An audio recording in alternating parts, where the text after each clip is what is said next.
référents, s'il n'y en a pas, si l'association est nouvelle, où vous pouvez trouver des informations, c'est très facile. Voilà.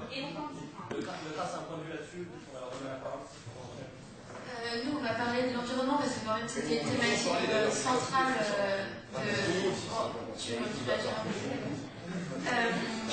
pour ça, le CRAS donc, a proposé déjà un ensemble de 34 propositions au CA sur la thématique environnementale qui est extrêmement technique et ces propositions donc, étaient recalées parce qu'elles étaient jugées trop spécifiques.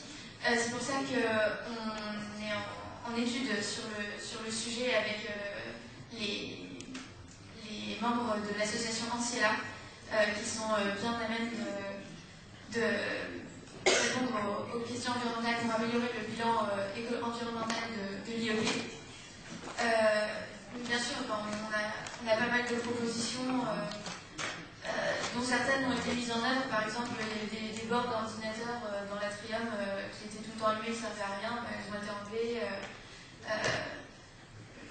Bref, on a encore beaucoup de propositions. Et le but, ce serait de mettre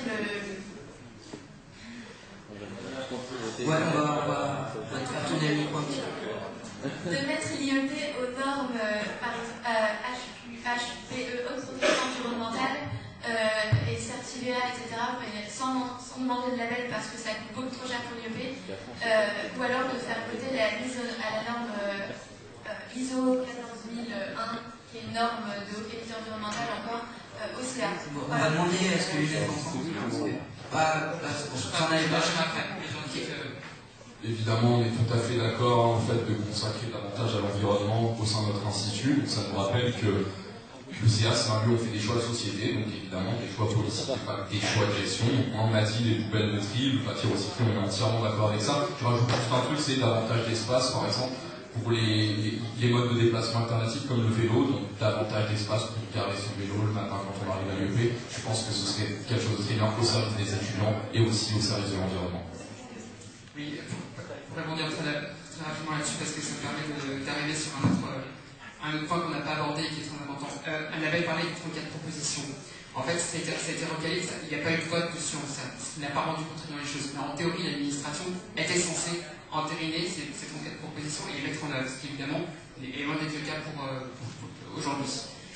Pourquoi je vous dis ça? Parce qu'il y a quelque chose qui est très important qu'on n'a pas pu parler jusqu'à présent, mais qu'il faut vraiment qu'on aborde ce soir. C'est que le travail de l'étudiant, ça consiste pas seulement à faire baser, à obtenir des engagements de l'administration ou à faire inscrire dans des programmes quinquennaux des propositions. Tout ça, c'est du vent. À partir du moment où vous ne prenez pas les choses en main et où vous ne poussez pas l'administration, où vous n'avez pas vous-même les dossiers sur la table et vous ne les traitez pas vous-même, vous pouvez être absolument sûr qu'ils ne seront pas menés à bien. Le cas des inscriptions, il illustre ça parfaitement. C'est-à-dire que de A à Z, on a dû tout faire. Le recrutement du stagiaire, c'est nous qui avons collé le dossier sur le bureau de collègue, parce que sinon, il ne serait jamais pu m'occuper de ça. On a dû monter à l'IRA, l'Institut régional de l'administration, pour récupérer le dossier, en parler avec le directeur. La collecte des déclarations d'impôts, c'est nous qui avons dû organiser tout de A à Z, ça doit être pris en main par les étudiants. Et c'est pour ça que quand il y a dans un bilan, il y a une liste d'aspects qui est traitée, qu'on explique que c'était mis dans un CT acté, que l'administration a dit que c'était important, que c'est dans un programme quinquennal, tout.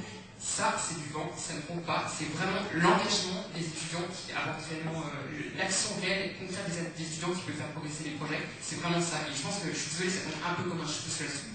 Je cherchais ma transition, mais ça, c'est vraiment primordial, ça doit vraiment être compris. Ouais. Non, là, par contre, on a bien compris le point de vue à ce niveau-là. On va prendre une question. Non, mais c'est vrai, on a bien entendu sur l'environnement, désolé. Donc, on va prendre une question. Donc Thomas Lalire, je suis moi-même aussi sur la liste du CRAS pour le deuxième collège. Une question, ça a été effleuré par les représentants de la liste de l'UNEF. Vous avez parlé de l'IDEX en disant que vous étiez contre. Je serais curieux de savoir qui, dans cet amphithéâtre, sait de quoi il s'agit. Et j'en veux à personne parce qu'il y a 15 jours encore, moi-même, j'en avais pas encore entendu parler. Et je crois que non seulement c'est assez inquiétant pour l'Institut d'études politiques, mais c'est aussi inquiétant pour l'Université Lyon 2, Lyon 3, tous les étudiants qui vont être confrontés à ce projet directement parce qu'ils font partie de l'université et qui en fait ne savent pas de quoi il s'agit. En 2010, l'Agence nationale de la recherche lance avec les fonds du grand emprunt, en fait pas vraiment les fonds, mais l'intérêt du grand emprunt placé en compte, enfin, avec ces intérêts, lance un grand projet en disant à toutes les universités, vous allez nous faire des propositions pour créer des sites, des pôles de recherche d'excellence académique pour être visibles à l'international. On lance donc un appel d'offres. Vous voyez la logique venir, bien entendu, appel d'offres. Les universités se mettent régionalement en commun et font des propositions. L'université Lyon 2, l'université de Lyon, par l'intermédiaire du presse, qui est le pôle de recherche de l'enseignement supérieur, rend sa copie. Un magnifique projet qui s'appelle Imagine.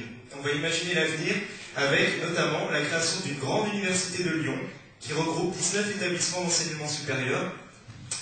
Et bien sûr, derrière ce projet, on a quand même quelques petits problèmes. Un problème de gouvernance, une gouvernance de cette grande université de Lyon qui sera gouvernée entre guillemets par un CA restreint, en fait plus par un président qui pourra travailler directement avec des experts.